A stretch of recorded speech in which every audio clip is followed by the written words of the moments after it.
Good afternoon, everyone. Welcome to this special LinkedIn Live edition of our show, Marketing Matters. I'm Barbara Kahn, the Patty, and J.H. Baker, Professor of Marketing, and I'm joined by my co-host, Americus Reed, the Whitney M. Young Jr. Professor of Marketing and the Brand Identity Theorist. Hello, Americus. Hi, Barbara. It's great to be here. I'm so excited because, one of the things we do is talk about super iconic brands, the brands that basically stay culturally relevant and that people get excited over. And so what have we got today? It's going to be so exciting on this very special live session. Yeah, we're excited to have another brand guy here with us in the studio today. Yes. And I'd like to introduce Chip Bergh, who's the former president and CEO of Levi Strauss & Company, where he served from September 2011 to January 2024. Welcome, Chip. Hello, Barbara. Americus, thank you very much for inviting me to join you today. Excellent. Yeah, it's really excited. And Very we're cool. thrilled to be hosting our featured guest here on the show today.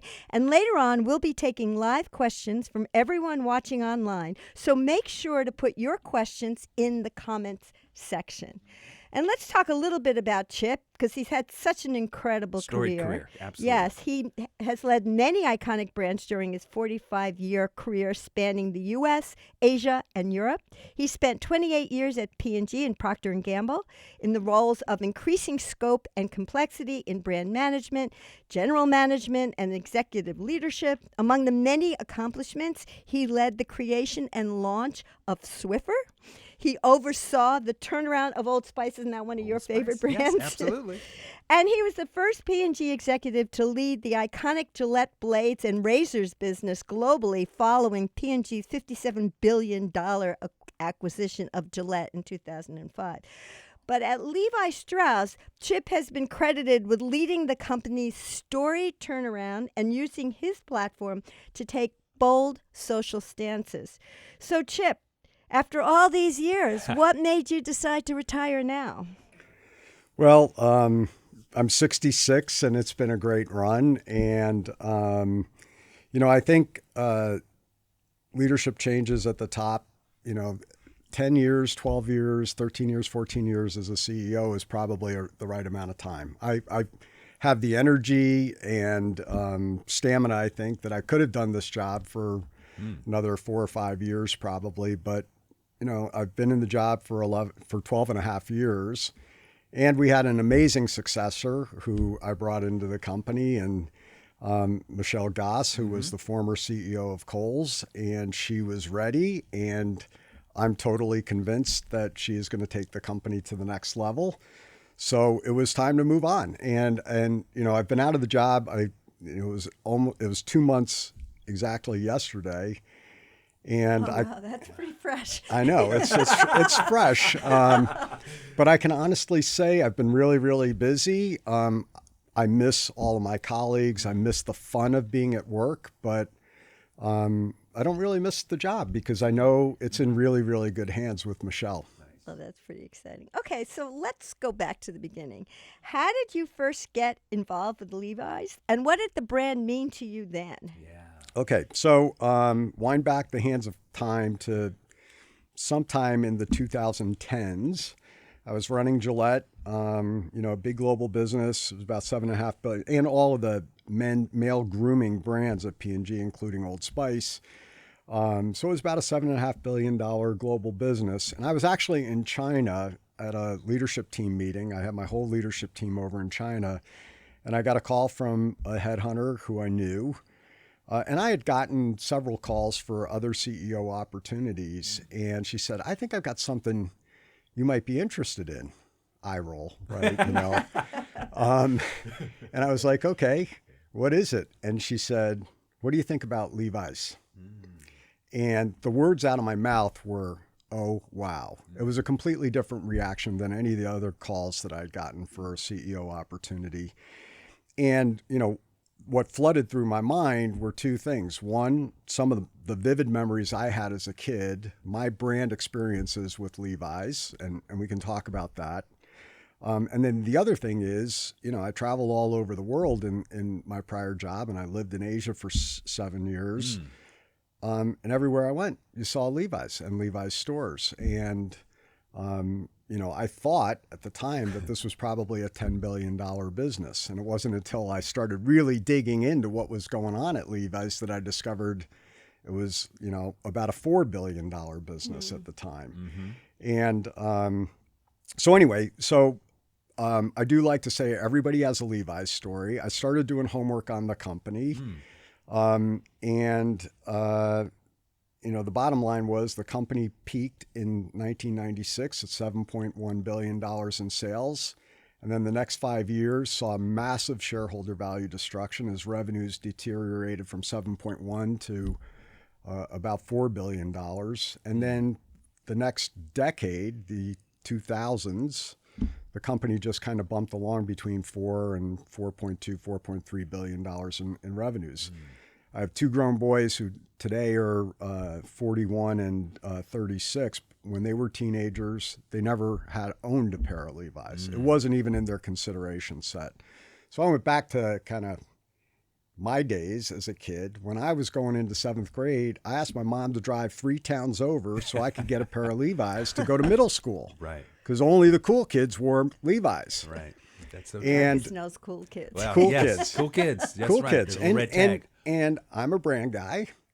And so my whole hypothesis was if we could make the brand what it was when I was a kid, that would turn the brand around and that would turn the company around because the brand is 85% of the company's revenues. So the going in hypothesis was the fundamental issue here is a branding issue. And if we can make the brand cool again, put it back at the center of culture, have it resonate with youth, with young people again, that would turn the business around. Well, let's talk about that. Yeah, So that's that's one thing to say. It's quite another thing to actually do. Right. So you want to make the brand cool. Like, what was your first instinct? How do you make a brand cool? Well, there were a bunch of other kind of fundamental issues with the company. The first thing was we had to start marketing the brand again. So during the dark days, as the company's revenues tumbled, we had piled up a mountain of debt. So we were $4 billion in revenues, earning about $300 million before tax profits, and our debt level was over $2 billion. Our debt ratio was 5 to 1. We were one notch above junk bond status.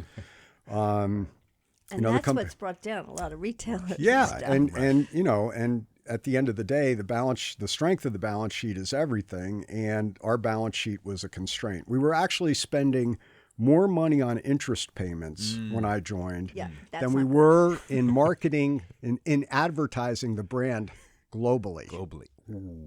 Right? And so the first, so to put the brand back at the center of culture, we had to start marketing it again. And to start marketing it again, we had to clean up our balance sheet. So there were steps that we needed to take in order to set the conditions for success to rebuild the brand. So let me just dig in on that a little, because what you're saying is you're under this massive amount of debt, and your solution is to spend more money. Right.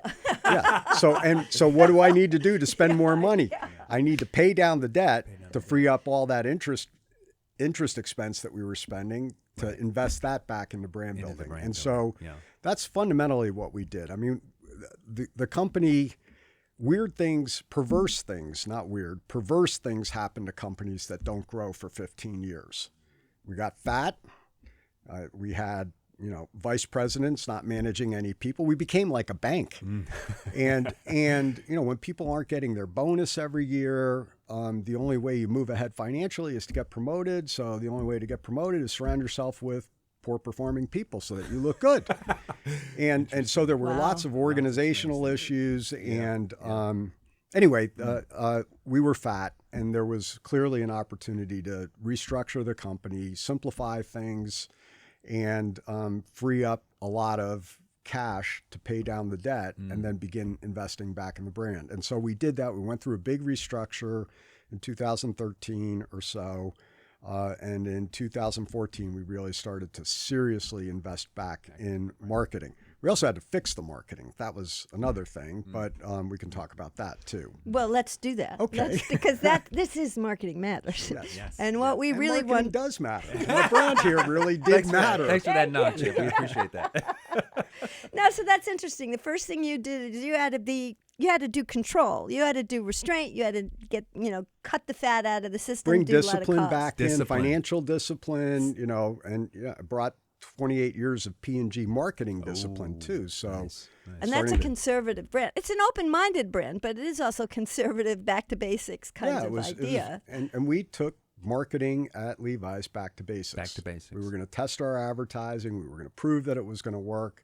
We were going to put money behind it. We were going to run heavy up tests. If the heavy up tests worked, we were going to expand the heavy up tests. And that's part of how we built it over the ensuing couple of years. Okay, so that was the first year. That's what you were doing. And then you started taking money and investing in brand. So the first thing is make sure you manage your costs and your debt. Right. The second thing is don't let that not let you invest in a brand. Right. Because you can imagine Brand both is an kinds of asset. things. Either you spend too much and you're a mess, Right. so then you've got to rein it in. But then you can't be reining things in so much that you Right. don't continue Well, to and invest in we the brand. were spending money in marketing. We were just not spending it well and spending it on things that were growing the business. So redirecting what we were spending into things that were going to work. Yeah. I want to unpack that just a little bit, Barbara. Chip, so you said this. There was this period in time where kind of things went dark, and the brand sort of lost its cultural relevance, and so we have to start now cut costs and really invest in the brand because brand is an asset, just like you were saying, Chip. So when those eyes awoken to like, okay, we have to become culturally relevant again. What did you look at the difference in culture across that time period that says, okay, now we need to kind of fit into this conversation, this new cultural conversation? What were the trends? What were the things that were different that were from the earlier times where the brand was really built strong in that cultural relevance? Were there things you could see where it's like we need to kind of be in these spaces or having these types of conversations? How did that look? I mean, I went back, you would all do the same thing. Any really good marketer would go back. But we muse about all kinds of things. But we're actually doing this. the best way to try to figure out your way forward is go back to what worked in the past, right? So, pull out the historical reel. Look at the advertising that worked to build the business, to build the brand from the 70s and 80s and 90s, and what were the big things that this brand did that worked really well. And there were some insights there. Music was really important. Not being too serious about ourselves was really important. Some of our best advertising had a little bit of a nod and a wink to it, was really important. It was about younger people. There was a little bit of sexual attraction or sexual tension, if you want to call it that. That always works in advertising. And so, and then we had some very, very iconic campaigns that we ran during the heydays. The 501 Blues is a very, very famous campaign. It was music and it was all about product. And so our advertising when I joined the company was dark. It was almost like film noir. It was almost too intellectually stimulating, and it wasn't really connecting with the consumer. So let me just, before you continue on that, how did they go so far wrong? Right. Man? If they had such a rich legacy, how did they get to the point where you had to undo it? I think when you're really, really successful, you start resting on your laurels, and not just from a marketing standpoint. I think this was true company wide. You kind of begin to believe your own press reports and think that when you're successful, nothing will go wrong. And when we were $7.1 billion in sales, one of the things that caused us to decline to $4 billion over a couple of years, we lost our biggest customer. And it was hubris at the end of the day. And I think hubris is kind of the kiss of death to an organization. And it's one of the things over the 12 years that I was there, you got it. When you wake up in the morning, if you're not the fastest one running, somebody's going to get you. Yeah. Right. Art of war. And so this notion of really continuing to stay hungry, continuing to stay humble, and, not believing your own press reports forever, I think was really, really important. But there was a degree of arrogance or hubris to our marketing, and it was kind of intellectually really interesting, and I could see how they got to it. But if you go back to the principles of what the marketing was that really connected with consumers in our best days, it was missing all of it. There wasn't, it wasn't music, it wasn't dance, it wasn't culture, it wasn't really culturally relevant. And so that was key to it. I had this big insight. One of the things I loved to do, especially in the early days, and we can talk about some of the other things I did during the early days, but in, big global business, I was out in the markets and traveling to the markets. And one of the things I love to do is consumer research when I'm in a market, right? And a consumer in-home or a consumer shop-along. And there are a lot of people who say, that's qualitative. You're never going to learn anything doing that. But when you do one or two every market, and you're doing 20 markets a year, 25 markets a year, that adds up. And at some point you begin to get a gut feel. But I think it was my first trip in this job to India, and I was in Bangalore, and we had recruited, I was going to do an in-home with a young woman, 27, 28 years old. She had been specifically recruited because she was a denim head. She owned lots of denim. Such a thing? That's an Denim identity. head. Oh, yeah. There are denim heads. The denim heads are out there. And they're out there, and you know who you are. But she was a denim head, and she owned about 10 pairs of jeans. And so she was recruited specifically for that reason. She didn't know who I was or why we were there, but she figured it out that we were talking about denim. But anyway, when you do these in-homes, it's an hour, and it was myself, the country manager, we had a translator, although this woman spoke perfect English. Turns out she went to university in the UK. And we had somebody from the research firm as well. And you start really wide. Tell me about yourself and how do you spend your time? Where do you work? Blah, blah. You start really, really wide. And then over the course of the next 40 or 45 minutes, you kind of zoom into denim and start talking about denim and what brands do you buy and why do you buy them? And And then in the last 10 minutes or so, I was like, can we see your jeans? And she's like, yeah. Come on in. And she brought us into her bedroom, opened up her wardrobe, pulled out the jeans. The facilitator asked if she could lay them out on the bed. We had her specifically lay out Levi's as the last two. And then we went kind of one by one.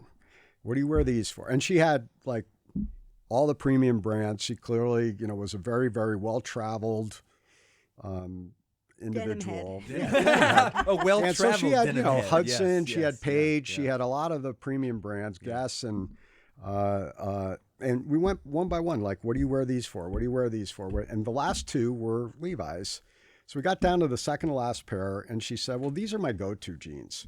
When I'm meeting my girlfriends for a cup of coffee in the mall, this is what I'll wear. If I'm going out shopping on a Saturday, these are my go-to casual jeans. It's like, okay, what about these? Silence. Gets a little wispy. And she says, well, to be honest, I don't even wear those jeans anymore because they don't fit me. But those are the jeans that I have when I went to university. And she said, all my memories of university are in those jeans. Oh, wow. And then she said, I get goosebumps every time I tell this. Sure. She said, you wear other jeans, but you live in Levi's. Ooh. And I was like, that's it. That it. is the idea. I've been saying all along, everybody's got a Levi's story. And it is about living your life in Levi's. And that became the selling idea behind our advertising. And it's now 10 years later, and we are still using that line. That's incredible.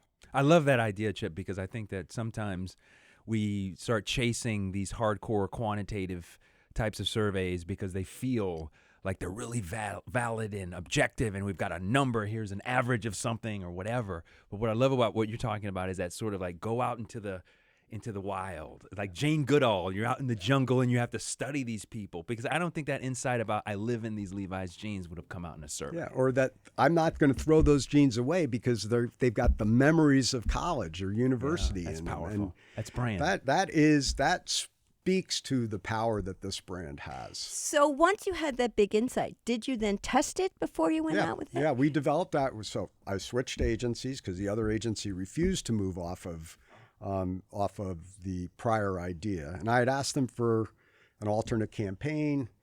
And I knew this agency well because they worked on one of my brands when I was at P&G, and I knew the team pretty well, and they just refused. And so Why did they refuse, Chip? That's bizarre. I think they were really committed to it, and They thought it was the right decision. Yeah, they thought it was right, even though it wasn't moving the needle on the business. And I just asked for an clearly alternate not right. campaign. I didn't say I was going to run the alternate, So anyway, so we had this idea now, live in Levi's, and we went to a new agency, and they developed advertising to it.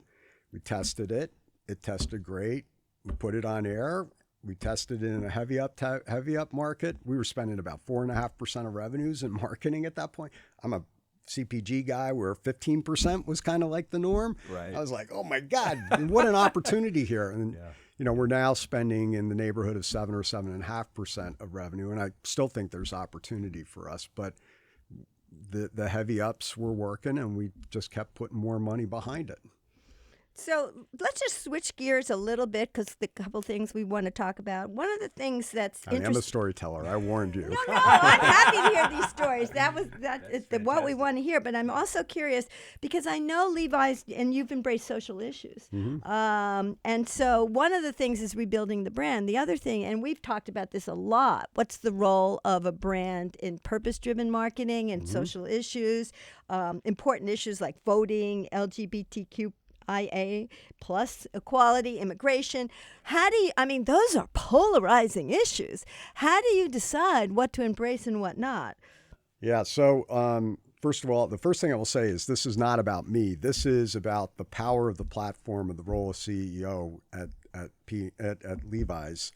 And part of the reason the board wanted an internal successor was that they understand how we process all of this and how we decide what issues we're going to stand for and which ones we're not. Many of the issues that we've taken stands on predate me. So LGBTQ, we've been doing this for a long time, and our brand is very, very tightly associated with it, and it is part of who we are. Others are new though, and so taking a stand on ending gun violence in the U.S. specifically is a relatively new issue for us, and we had a very thorough process to vet it, number one, and to work it with our board of directors, because there's a governance role that they've got to play here to make sure that we don't do something stupid. And so let's take ending gun violence as an example. How did we get into it? We have 250 or so at the time. This was 2016. We have roughly 250 stores or so in the United States. And our store managers came to me saying, we're concerned. People are walking into our stores brandishing a gun in open carry states, right? Wow. And they were like, we've got a company policy. You can't bring a gun to work. You can't bring a weapon to work. And when somebody walks in with a gun, you don't know if they're a good guy or a bad guy. And you worry about the safety of your own employees and other customers in the store. And so this was right before the election in 2016. And we went to school on what have other retailers done. And there were a couple like Starbucks and Target who had already kind of been the tip of the spear on this one to some extent. And their approach was to publicly just put out a notice, don't bring a gun into our stores. And they took some blowback for it. Anyway, we were going to hold off until after the election until a gun went off in one of our stores. Oh, geez. So a guy was in the dressing room, had a gun in his pocket, and when he took his pants off, the gun went off, literally shot himself in the foot. So, but it could have been an employee. It could have been you or me or one of our kids. Right. It could have been, some innocent bystander. And that was it. That was the straw that broke the camel's back. So we put this letter out that had already been pre-written and cleared with the board that, please don't bring a weapon into our store. And of course, there was huge blowback.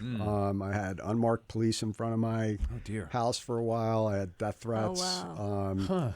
But it was the right thing to do. And so that got us into this debate. And then the Parkland shooting happened in 2018. And And I was like, look, we're already in for this. Let's go big or go home, because this is now an issue that youth were mobilizing behind. And the Parkland youth in particular, if you remember back after that, they were mobilized. And it's like, let's empower them. And so, again, working with the board, we were going to do a 1-year program. And the board was like, no, if we're going to do this, we're going to do it big. Go big or go home. Yep. And so we committed to a 4-year. We created a special fund of $1 million to fund these mostly youth organizations. We also worked with Giffords, Gabby Giffords' organization, which is really committed to ending gun violence in this country, and the Sandy Hook Promise. So other organizations as well that are committed to changing the legislation. We're not about repealing the Second Amendment or anything else. This is about common sense legislation that would reduce the risk of gun violence in this country, that is broadly supported by weapon owners, by the way. Right. And it has been something that we've been committed to now for more than 4 years. And we're going on, I think, year 6 or 7 now. And we played a role when the legislation passed Congress about a year and a half ago. We mobilized the business community. I got 500 plus CEOs to sign a letter to Congress to pass that legislation. And I've been told the business community played a role in getting that legislation. It's the first meaningful gun legislation in over 10 years. The last thing I will say about this, again, I'm a storyteller, sorry. No, it's great. We know that this is one of the biggest issues with young people in this country. It's second to climate change. Think about the kids that go to school. They're practicing lockdown drills. My daughter went to elementary and middle school in San Francisco. They practice lockdown drills more than they practice earthquake drills. And it's a reality that, now almost 60% of adults know somebody who has been affected by gun violence. So it's touching everybody. What I just wanted to summarize what I'm hearing you say. So you haven't taken on a lot of issues. You don't take on the flavor of the month issue. Right. But you take on an issue like LGBTQ in the beginning that's really true to your brand. The second issue was true to your retail environment. Yep. And then you go big or go home. Right. So then once you go into it, you double down on it. Exactly. And so if there's negative, I imagine everything you're saying sounds really positive to me, but if there is some negative, you're willing to take that trade-off because it's been very thoughtful and you're going to go into it with very well thought out reasons. Is that true? That and you summarized it better than I told the story, actually, but that's exactly right. And in fact, I have said, one of the biggest challenges we have is we are known for taking these stands. So we get hit up for everything, right? Can you help us with this? Can you help us with that? And if you stand for everything, you stand for nothing. So it is strategic, and it is about the halo that it provides over the brand, and it has to be consistent with the brand. And when you talk to people about Levi's, they will say Levi's is a strong brand. It is a brand that is about using its authentic voice. It is all about empowering people.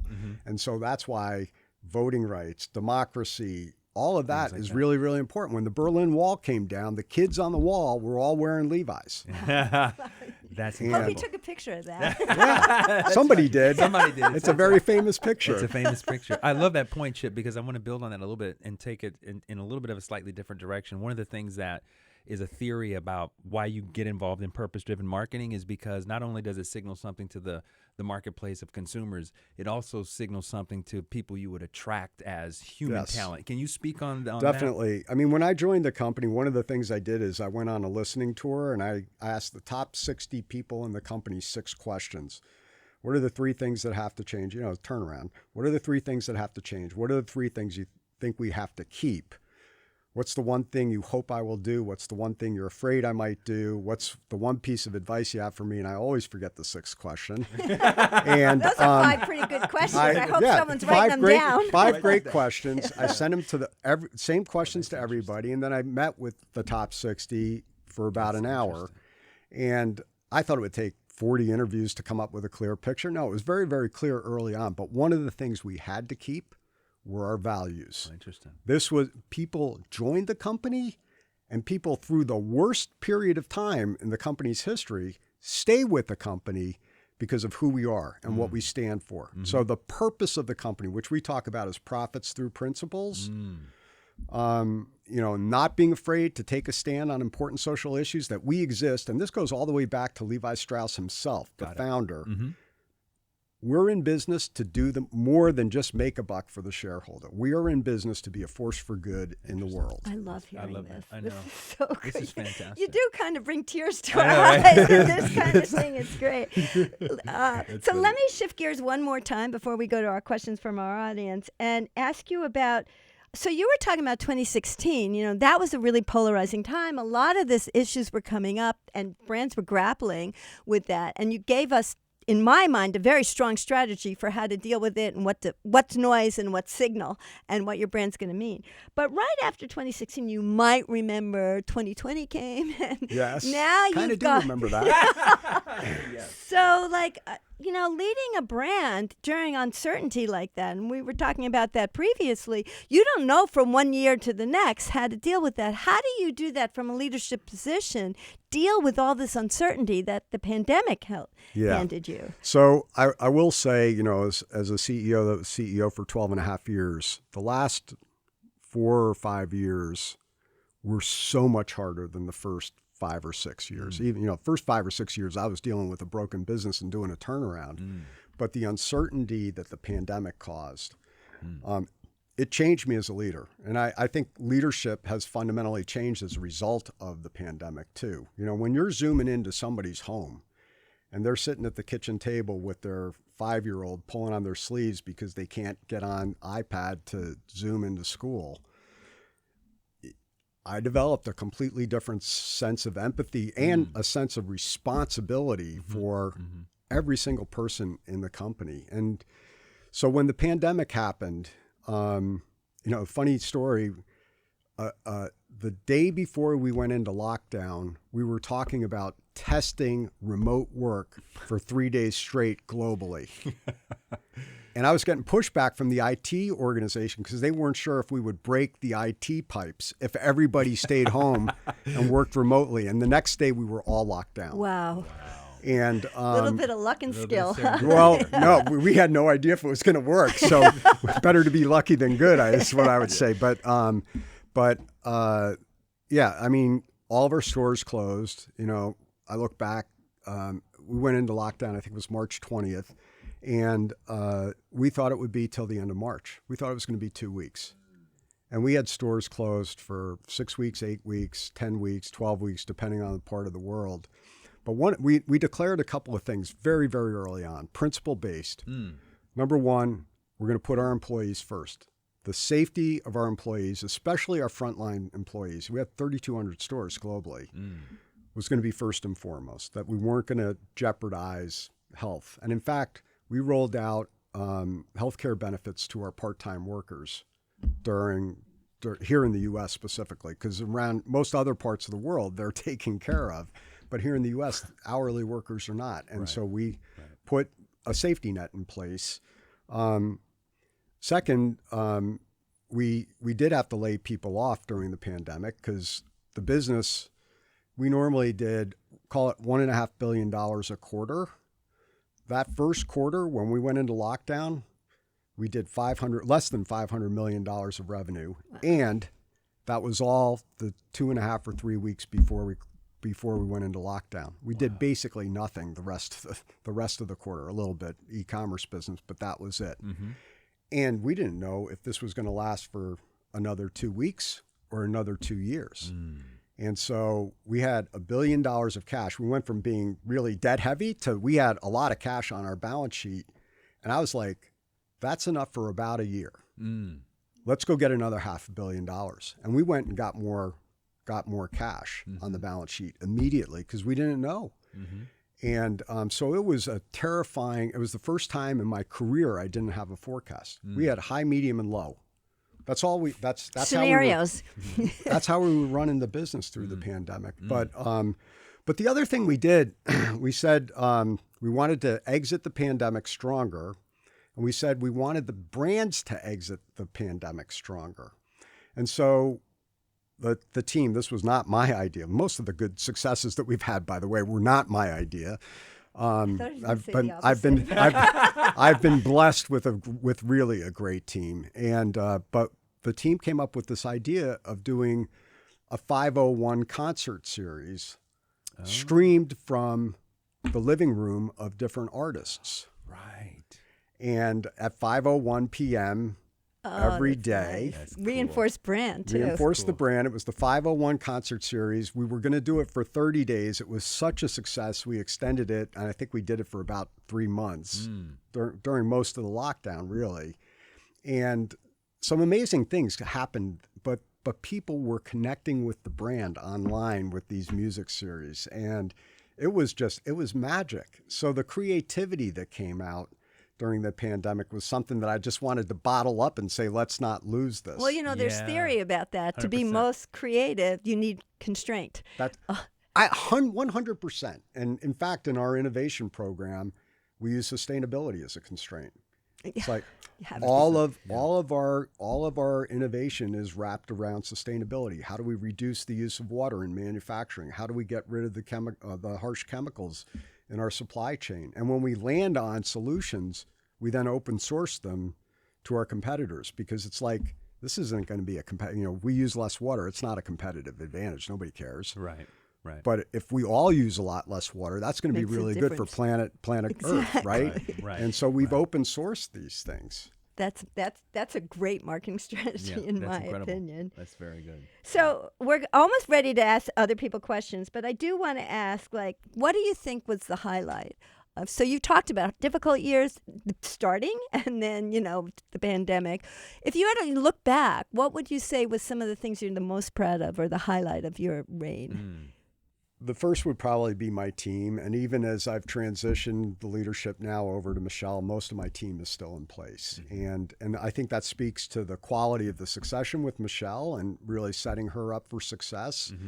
And really not just my executive team, but pretty broadly. Because it is, at the end of the day, as CEO, you're making the strategic calls, you're making capital allocation decisions, and you're making people decisions. And so it really is about the team, and that's probably the thing I'm most proud of. But, we took this company and this brand that was very, very broken. The brand today, by all metrics, is stronger than it's ever been.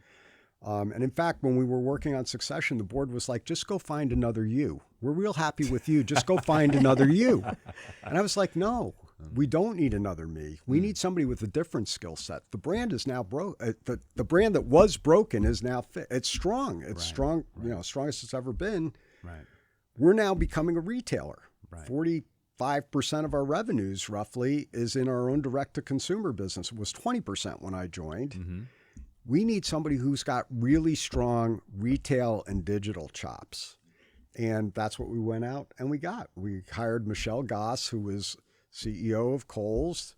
She joined the company as president. She kind of took a step backwards in her career to come and learn the business, learn the company, learn the brand, form her agenda while she's still not in the chair, so that day one, when she got in the chair, she's ready to go. And so succession is also something I'm really proud of. And then probably the third thing is we took the company public back in 2019. Right. And why did you do that? Yeah, there are a lot of people who are like, why would you take a company public? And actually, we went public as dual class, so the family still has voting controls. So in some ways, we have the benefits of being private, but we're public. Right. So why did we go public? And it's a good question. Number one, we're in 5th and 6th generation, and now even 7th generation shareholders in the family. Okay, so it's been a long time since Levi Strauss. And when you do the math, every generation owns fewer and fewer shares because they all have kids and they're splitting them, right? So today, our single largest shareholder holds about family shareholder holds about 18% prior to the IPO. And, you play that forward in another generation or two, the largest shareholder will hold 2%. So number one, it's a question of how do you govern a company when the largest shareholder is 2%? It's kind of hard. It's already difficult because we already have about 100 family members. And then when you add in their trusts and other legal entities, a lot more than that. 2 is some family members wanted liquidity. And 3, I firmly believe that being a public company, we will never have a 15-year stretch of underperformance. because the public investors won't stand for it. It will make us a better company, discipline. more strategic, more disciplined, and that kind of underperformance for an extended period of time would never happen as a public company. It's pretty interesting. That's amazing. All right. Well, I guess now we've gone right up to the time. It's to hear from our wonderful audience. Yeah. And if you have any burning questions for Chip, as you can hear, he's pretty well, he thinks pretty clearly. He's a very strong and admirable leader. I mean, I've been very impressed. Yes. So drop your comments in the comment section below, and we'll do our best to address them and ask them of Chip. So let's start out with the first question here. Given the challenges we're seeing in the retail industry now, today, with big retailers shutting down or going bankrupt, how would you begin to approach reshaping the industry? What do you think needs to change? And what I thought was pretty interesting, just to build on this, is you said you were moving from a brand to a retailer. I mean, that's a pretty interesting statement. Yeah, the brand is still really important, to be clear, but you know, one of the strategic choices we made 12 and a half years ago, right after I became CEO, we made 3 big strategic choices to turn the company around: to drive our profitable core, to expand for more. We were underdeveloped in women's, we were underdeveloped in tops. There were lots of places within our portfolio where we had meaningful room to grow. International was underdeveloped, so that was expand for more. And the third big choice was to become a leading world-class omni-channel retailer. And that was driven by walking through department stores, mostly here in the U.S., but also around the world, where I'd walk in, I won't name names, but you walk in and see the Levi's pad and it looked like a nuclear bomb went off there. and like, I'm a brand guy. That's our brand. Are you kidding me? That's how you're treating us? Right. And in our own store, we can control the consumer experience. We can give them an experience.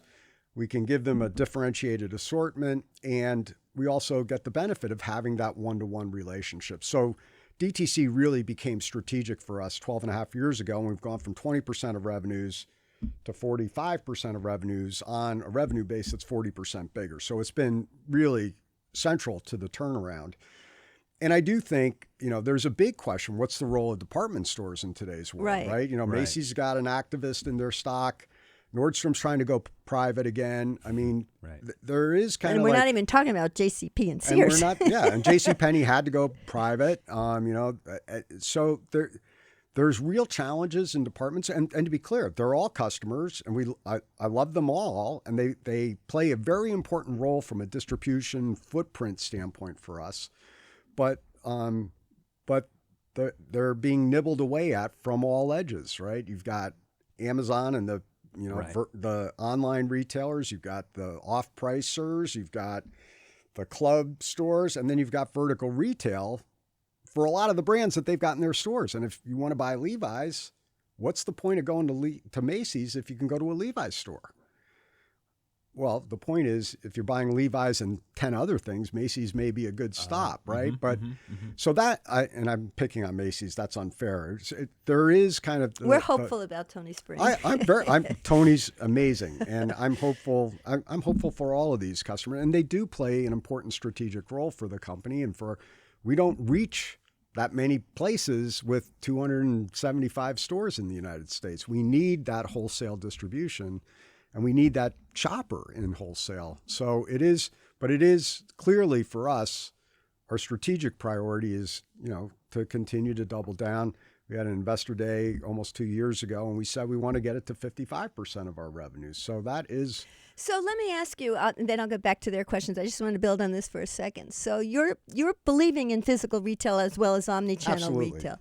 And what a lot of people are saying is that physical retail is changing to experiential.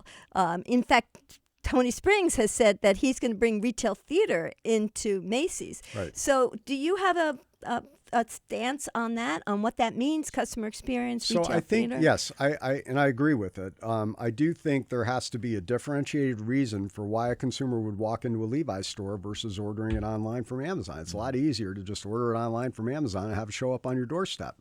And it is about things that you can get done in the Levi's store that you can't get done online. It's about a differentiated assortment, but we've got tailor shops in almost all of our mainline doors where you can buy a trucker jacket and then you can personalize it. You can customize it so that it is yours.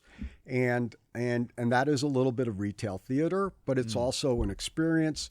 They'll also, by the way, bring in your old jeans. And if you've got, holes or rips or you want to tailor it a little bit differently, our tailors are amazing and they will do that. You know what that is? To me, that's the Genius Bar in Apple. It's our version of the Genius Bar, and we've talked about it that way. It is exactly that. And it gives the consumer a reason to come in. I mean, there have been sororities that have held parties at the tailor shop. I mean, there are, but it provides that theater and that opportunity for personalization and customization. But beyond that, you have to have the service.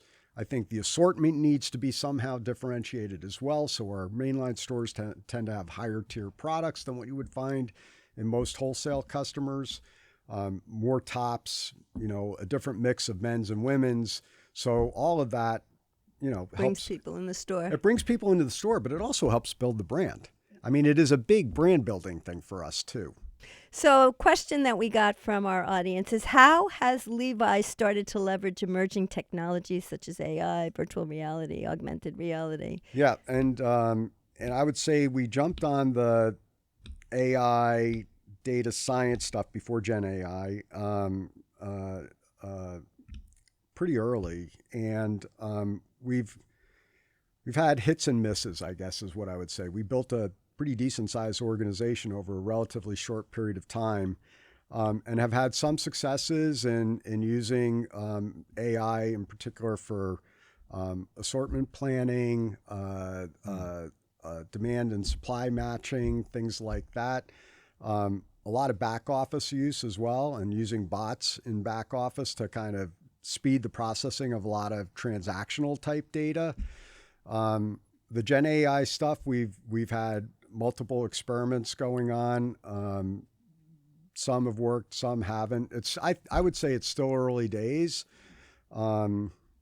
We have made investments during my time, some of which I wish I could kind of take back, honestly, because I think we fell in love with the idea of faster than, and again, my middle name is discipline, and we were a little bit undisciplined, I think, in going after chasing a lot of the potential big ideas here. We invested a lot in trying to completely automate our supply planning, and I would say that was not successful, and we spent a lot of money on it. And so instead of testing small and kind of scaling as we should have done, we fell in love with the idea faster than the idea proved itself. Interesting. And we wound up, making some mistakes along the way. Live and learn. I do think, if you're running a business and you're not experimenting with this stuff and getting experience, right, you're missing the boat on something. So because you should, live this and learn. This is clearly where the puck is going. And, right. And I think the real challenge is, where do you begin testing it and getting experience with it? And is it with consumer-facing activities, supply chain related activities, marketing related? A lot of companies are using it for media and media planning and things like that. And I think you have to be really, really thoughtful about where and how you get started. We got a few questions that are kind of pedestrian, I'll say, but it's kind of interesting. One of them came in is like, what's the right way to wash jeans? Oh, that's the reason is because I'm going to my grave. I said at a sustainability conference, it was one of the first conferences I did. This was probably like 2012 or 2013. And denim heads, back to denim heads, they will tell you never put a pair of jeans in the washing machine. And we did a life cycle analysis of a pair of jeans, and jeans consume a lot of water. 50% of the water that it consumes are in your washing machine and mine. And we here in the United States tend to wash our jeans almost every single time we wear them, right, which is really wrong. And we wash them in the washing machine, which is really wrong. And so I famously said, and this I still get on my news feed. Yeah. It gets picked up like every week. Every week. I was misquoted. What I said was, you don't need to wash your jeans in a washing machine. I said what I actually said was, these jeans have never seen the inside of a washing machine.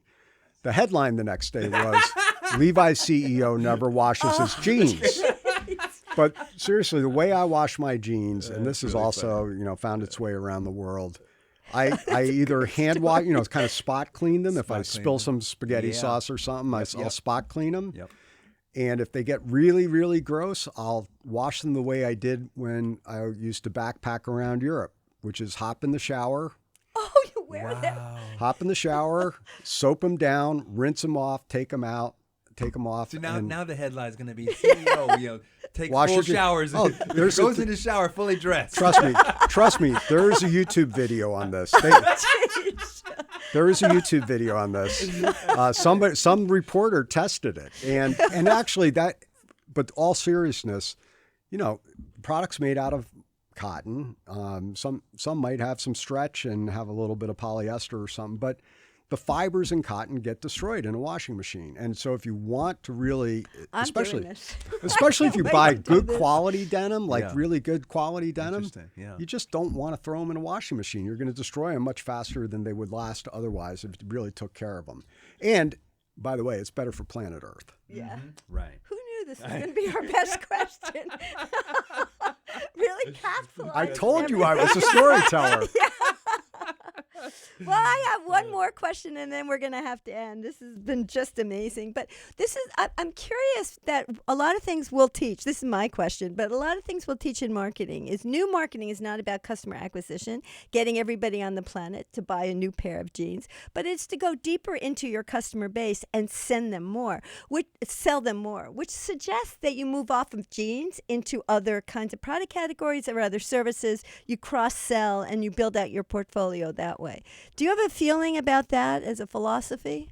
Yeah, well, last time I checked, we don't have 100% market share. So the first opportunity that we've got is to continue to build market share. And, I do think we live in a world where there is overconsumption, and I think that is going to change. I think the sustainability thing and young consumers being really concerned about planet Earth, and they know when they buy something from fast fashion and wear it 3 times and throw it in the garbage, it winds up in the landfill. And this is not good for planet Earth. I think consumers are going to buy fewer things that are more versatile, that are better quality, that are going to last longer. That plays right to our sweet spot. That's what we're all about. Quality never goes out of style. And so I do think over time, our aspiration, and Michelle is taking this to the next level, her ambition is to drive this brand to be a denim lifestyle brand. And that's a pretty big house to live under. We got to get it right, first on men's and women's bottoms, then men's and women's tops. But where it goes from there, remains. But thinking about other revenue streams is really, really important. And in today's world, we're testing Levi'sSecondhand.com where people can buy secondhand Levi's. Oh, wow. So, all of these could be, it's a science project right now. It's really, really small, but it could be, another revenue stream down the road for us. Okay, we got one last question that we got to hit because people are really interested in this.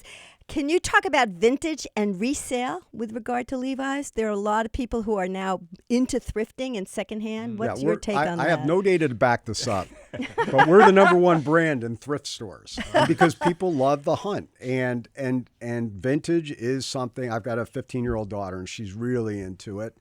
And vintage is something that authenticates the value of this brand. Oh, interesting. Think about it. Yeah. You'll pay $250 for a 25-year-old trucker jacket that you could buy brand new for $150. Mm-hmm. You'll pay a premium for something that's 25 years old. It says the value of this brand. Right. And so we are really big in thrift stores, and that's why we started up this secondhand online business. But it also does authenticate the power of this brand and the fact that people want to hunt for something that is 20 or 25 years old, that there's added value in that. Yeah.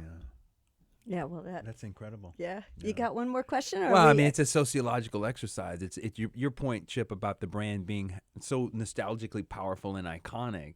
It's just one of these things in human nature that says, I want to seek out those things that have this sort of value that's associated with it. And you're willing to hunt. The experience piece, right? Because it's sociological, right? Right, exactly. Yeah. Exactly. Very, very cool. Well, that brings us to the end of today's live edition of Marketing Matters. Thank you so much for being here, Chip. It's really been inspirational. It's been so much fun. Thanks a lot, Thank you. both of you. We'd also like to thank our producers, Deion Simpkins, Dana Cash, Aaron Tran, and our Knowledge at Wharton team. And we thank you to everyone who tuned in to contribute to this live, engaging conversation. Be sure to follow us on LinkedIn and subscribe to our newsletter at knowledge.wharton.upenn.edu to stay updated on future events like this one. If you like what you heard today, tune in live every Wednesday from 5 to 6 p.m. Eastern Time on SiriusXM Channel 132.